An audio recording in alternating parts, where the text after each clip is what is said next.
2020년 6월 17일 새벽 설교입니다. 오늘 본문은 욥기 27장 1절에서 23절입니다. 본문 읽기는 8절까지만 읽도록 하겠습니다.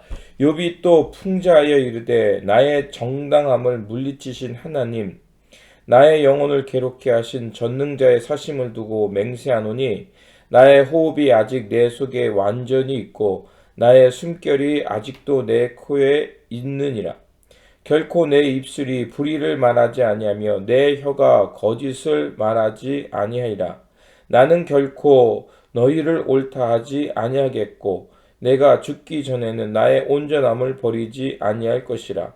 내가 내 공의를 굳게 잡고 놓지 아니하리니 내 마음이 나의 생애를 비웃지 아니하리라. 나의 원수는 악인같이 되고 일어나 나를 치는 자는 불의한 자같이 되기를 원하노라. 불경한 자가 이익을 얻었으나 하나님이 그 영혼을 거두실 때에 무슨 희망이 있으랴. 아멘. 오늘 본문은 욥이 세 친구들에게 하는 말입니다.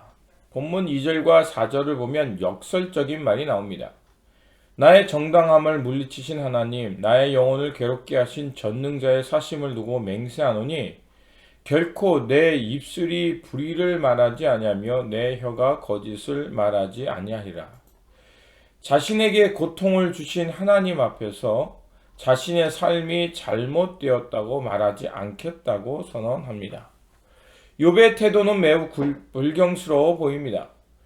왜냐하면 순종이 제사보다 낫다는 말이 있기에 신앙인은 이해할 수 없어도 무조건 순종해야 한다고 배웠습니다. 맞는 말씀입니다. 하지만 조심해야 할 부분도 있습니다.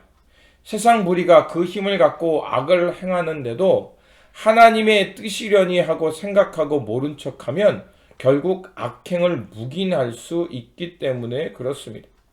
욥의 태도는 불경스러운 것이 아니라 오히려 고통의 순간을 피하기 위해서 받아들인 척 하지 않겠다는 태도입니다.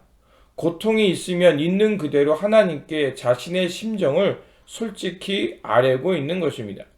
이해할 수 없는 고통이 있는데 어떻게 무조건 받아들일 수 있겠습니까? 또한 악인이 번성하고 의의 심판이 지연되는 것처럼 보이는데 어떻게 이의를 제기하지 않을 수 있겠습니까? 아픈 것은 아프다고 말하고 이해할 수 없는 것은 이해할 수 없다고 말하는 것이 진정한 신앙인의 모습이며 우리의 기도인 것입니다. 그러면서 악인이 겪게 될 그 끝을 말하고 있습니다. 욥의 친구들의 말과 같은 것처럼 보이지만 그렇지 않습니다. 욥의 친구들은 현세적인 관점에서 보지만 욥은 하나님이 악인의 영혼을 거두실 때의 관점으로 보고 말하고 있는 것입니다.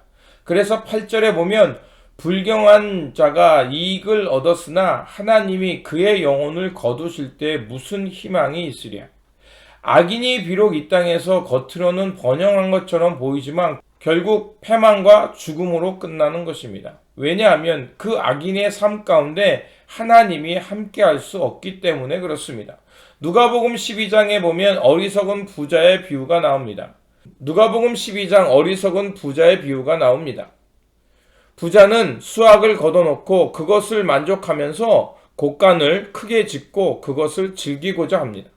하지만 그날 밤 하나님께서 그의 영혼을 데려가십니다.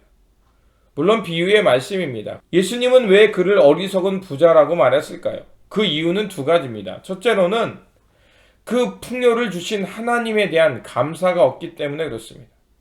즉 감사의 대상을 잃어버렸기 때문입니다. 둘째는 풍성한 수확을 거두는 기쁨을 가졌지만 그는 그 기쁨을 나눌 수 있는 이웃이 없기 때문에 그렇습니다. 그러면서 주님은 하나님 앞에서 부유한 자가 되라고 말씀하고 있습니다. 이 말은 결국 하나님과 동행하는 삶이 진정한 복이며 하나님 앞에서 부자가 되는 삶임을 말하고 있습니다. 욥의 말을 통해 우리가 깨닫게 되는 것은 하나님과 맺었던 모든 끈이 끊어지는 순간이지만 그러나 오히려 그 순간에 새로운 끈이 자신을 묶고 계시는 하나님을 발견했기 때문에 그렇습니다. 사도 바울도 고린도전서 1장 26절에서 29절에 고백한 것처럼 사람의 약함을 통해서 오히려 하나님의 강함이 드러난다고 말했습니다.